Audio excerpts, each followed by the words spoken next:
아, 안녕하세요. 안녕하세요, 동북교회 성도 여러분.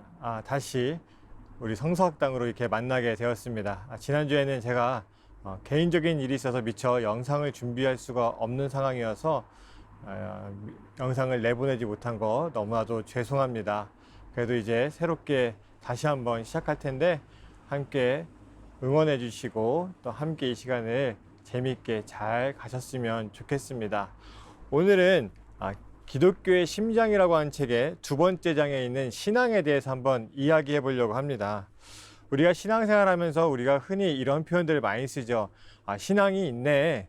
믿음이 있네. 믿음 생활 잘하고 있네. 신앙생활 열심히 한다. 뭐 이런 표현들을 우리가 잘 사용합니다.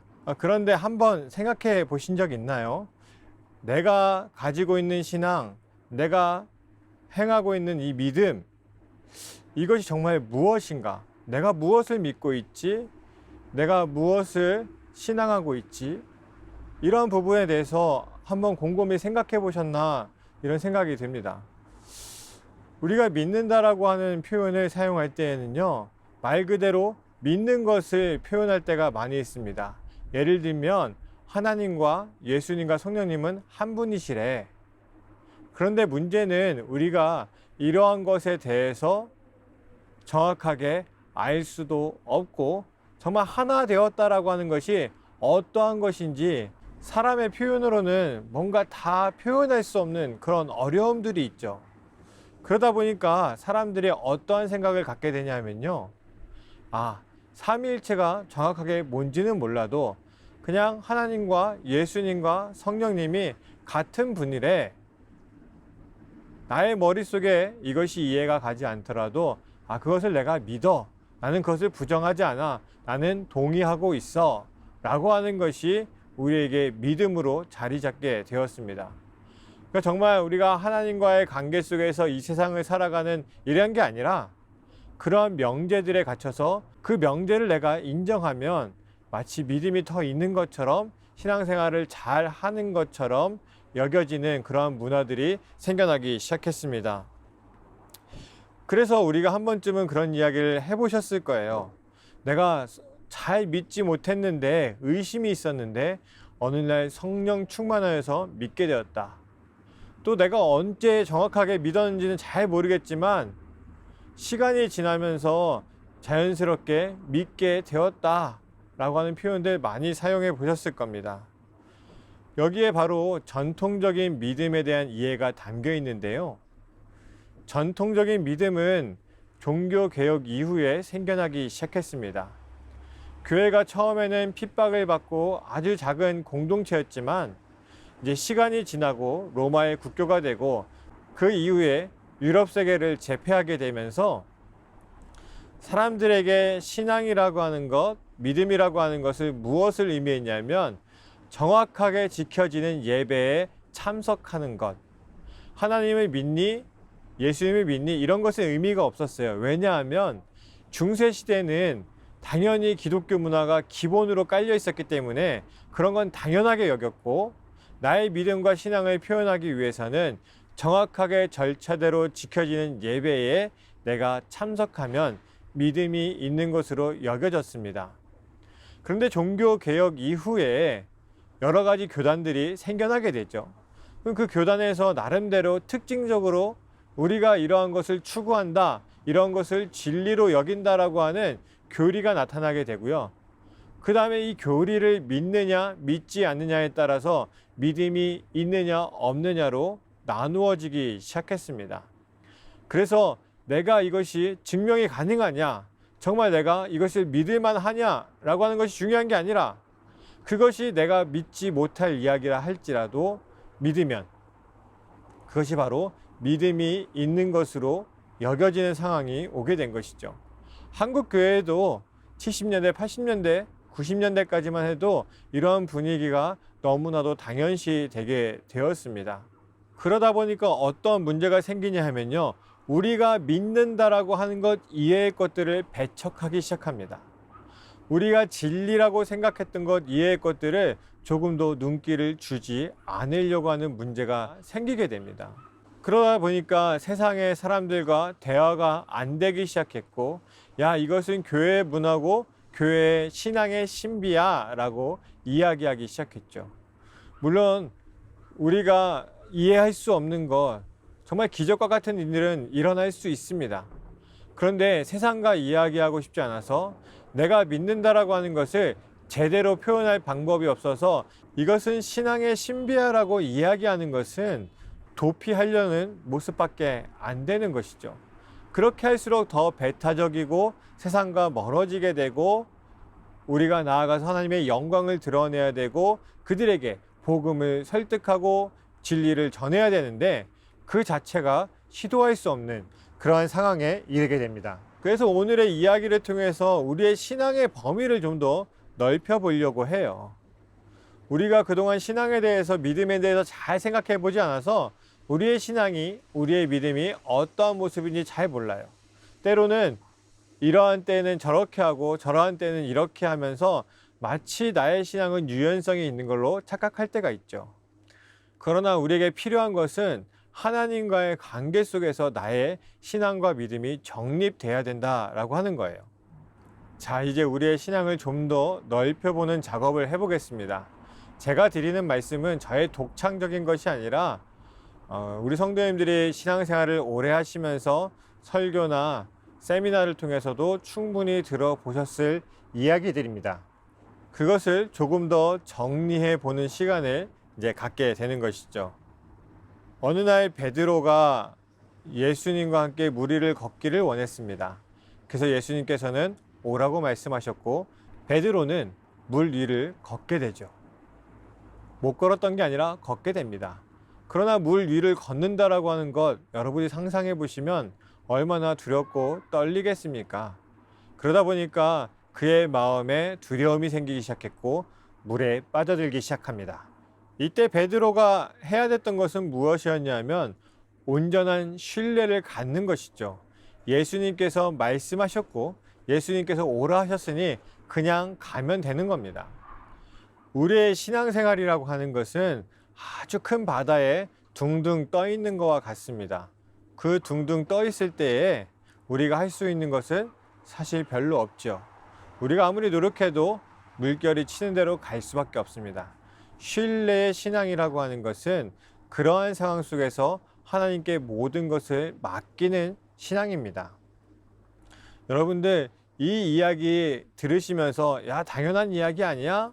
우리가 평소에 하던 이야기 아니야? 오직 하나님만을 의지하는 믿음으로 살아가야지 라고 이야기하실 겁니다. 그런데 문제는 이거예요.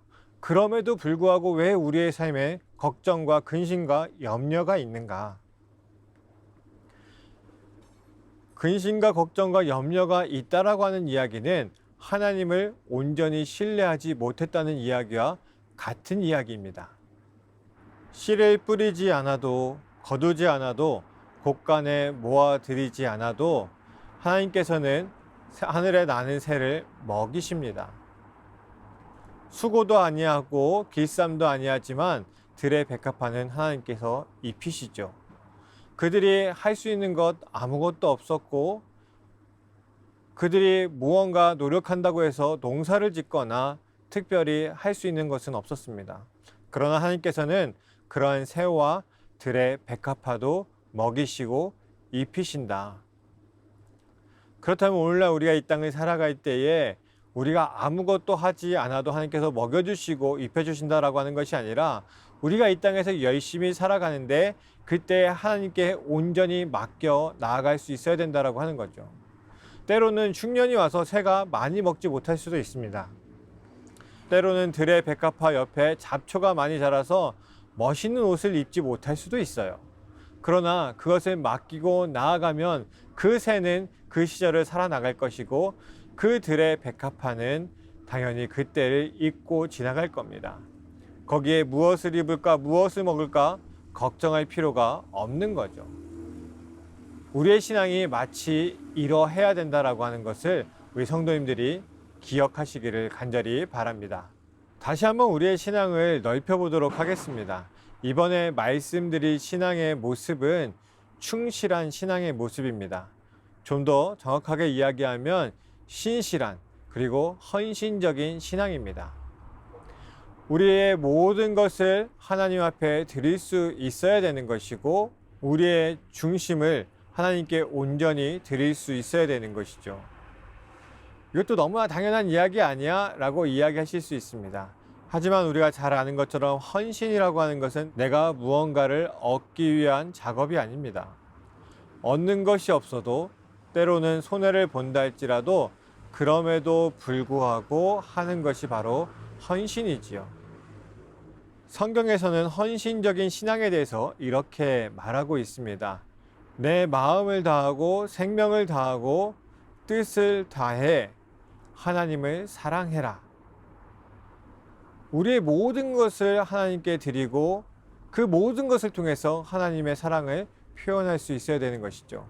그리고 그 뒤에 이어지는 말씀이 있습니다. 뭐냐면 내 이웃을 내 몸과 같이 사랑해라. 우리가 하나님께 헌신한다라고 하는 것은 단순히 하나님을 향하여 무언가를 하는 것뿐만이 아니라 하나님의 창조물까지도 사랑하는 것을 뜻합니다.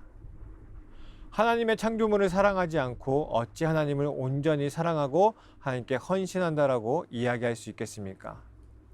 내가 이 세상에 나아가서 가정이 있고 만나는 사람들이 있고 직장 동료들이 있습니다. 그 사람들에게 온전한 그리스도인의 모습을 보여주지 못한다면, 그들을 하나님과 같이 사랑하지 못한다면 우리가 충성되이 충실하게 헌신적으로 하나님을 사랑한다라고 이야기할 수 없는 것이죠. 우리와 함께하는 모든 사람들은 바로 하나님의 영혼의 조각들입니다. 물론 나 역시도 하나님의 영혼의 한 조각이죠. 그러면 그 하나님의 한 조각을 사랑하지 않을 수 없는 것이죠. 헌신의 신앙이라고 하는 것은 하나님뿐만이 아니라 하나님의 피조물까지도 사랑하는 그러한 신앙입니다. 마지막으로 말씀드릴 것은 무엇이냐 하면, 우리가 이 세상을 어떻게 바라볼 것인가 라고 하는 신앙의 문제가 있습니다. 이 세상 악으로 가득 찼지. 그리고 이 세상 멸망해야지. 세상과 육에 대한 것은 옳지 않아 라고 생각하는 신앙의 눈이 있지요. 이런 신앙의 눈은 어떠한 어려움을 가지고 오는가 하면 세상을 항상 부정적으로 바라볼 수밖에 없습니다. 그리고 내가 가지고 있는 진리를 항상 옳은 것으로, 이것만이 진리인 것처럼 여기면서 사람들에게 이기적으로, 때로는 배타적인 모습으로 다가가게 되죠.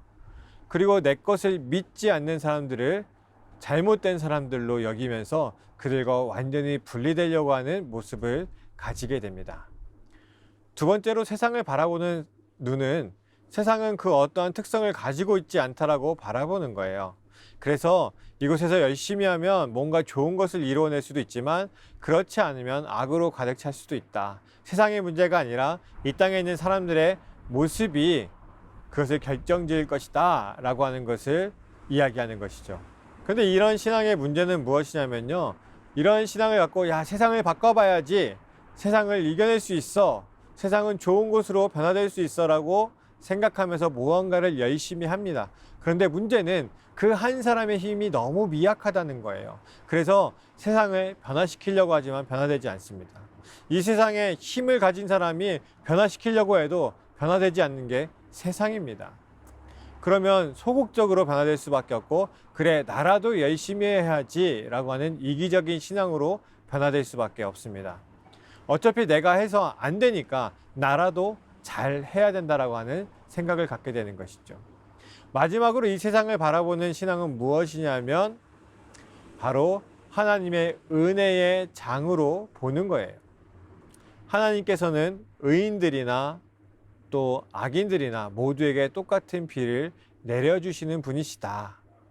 그러니 하나님께서 이 땅에서 그리스도인들이 하나님의 뜻을 이루기 위해서 열심히 노력하며 나아갈 때에 하나님께서 도우시고 이끌어 가시고 이루어 주신다 라는 신앙관을 가지고 있는 것이죠. 물론 세상은 항상 긍정적이지는 않습니다. 악한 일이 벌어지기도 하고요. 그리고 안타까운 일들이 벌어지기도 합니다. 그런데 세상을 하나님의 장으로 보게 되면 그럼에도 불구하고 하나님께서 이루실 일들을 기대하며 나아가서 하나님의 뜻을 이루어갈 수 있는 것이죠. 그래서 우리에게 이 세상은 악해, 아무것도 아니야, 이런 관점이 아니라 하나님께서 반드시 이루실 하나님의 은혜의 장으로 바라볼 수 있어야 됩니다. 그래서 지금 우리가 코로나의 시대를 겪고 있는데요. 이 시대에 뭔가 할 수 없어, 법적인 제약이 있어, 사람들에게 눈치를 봐야 돼, 그럴 수밖에 없는 상황들이 우리에게 펼쳐져 있습니다. 그러나 하나님께서 그리스도인들이 이 땅에서 할 수 있는 일들을 찾아 나아가면 하나님께서는 그 길을 통해서 새롭게 이루실 겁니다. 그것이 바로 우리의 신앙이 돼야 되는 것이죠. 오늘 신앙에 대해서 잠시 이야기해 봤는데요. 아마 우리 성도님들이 이 모든 신앙의 한쪽으로만 치우친 분들은 없으실 겁니다. 다양한 모습을 가지고 있을 텐데 그 중에 내가 어떠한 것을 더 중요하게 여기는가에 따라서 나의 신앙의 모습이 결정되실 거예요. 그렇다면 우리가 한번 생각해 봐야 되는 것이죠. 내가 어떠한 문자, 어떠한 성경의 이야기, 그것을 믿는 것, 그것을 내가 믿는다라고 동의하는 것이 정말 신앙의 끝인가? 믿음의 정수인가? 아니면 충실함의 믿음을 통해서 하나님을 사랑하는 것뿐만이 아니라 내 이웃까지도 내 몸과 같이 사랑하는 것이 더 옳은 일이 아닐까? 그리고 하나님을 중심으로 두는 것뿐만이 아니라 그 하나님께서 우리에게 주시는 모든 것들을 받아들이면서 하나님만을 의지하며 사는 것이 옳은 일이 아닐까요? 또 이 땅에 벌어지는 모든 일들을 바라보면서 예수님이 정말 빨리 오셨으면 좋겠어 라고 하는 것이 아니라 이 세상에서 여전히 하나님께서 이루실 창조의 여백을 바라보면서 하나님께서 새롭게 창조하시고 이루시는 곳에 함께 하려고 하는 것이 바로 그리스도인의 올바른 모습이 아니겠습니까? 우리 성도님들의 믿음을 한번 돌아보십시오. 하나님께서 우리에게 주신 사명들, 그리고 나아가서 행하지 못하는 것들, 왜 그럴까? 내가 믿음이 있다라고 이야기하면서, 내가 신앙생활을 한다고 이야기하면서 그저 몇 가지 아는 것을 믿음이라고 여기며 살아오지 않았을까? 그리고 하나님께서 주신 이 은혜의 장에서 뛰놀지 못하는 나의 신앙이 정말 건강한 신앙일까? 우리 성도님들이 인생에서 다시금 풀어가야 되는 신앙의 숙제입니다. 오늘 신앙의 이야기 들어주셔서 감사하고요. 다음 주에 또 다른 이야기로 찾아오겠습니다. 감사합니다.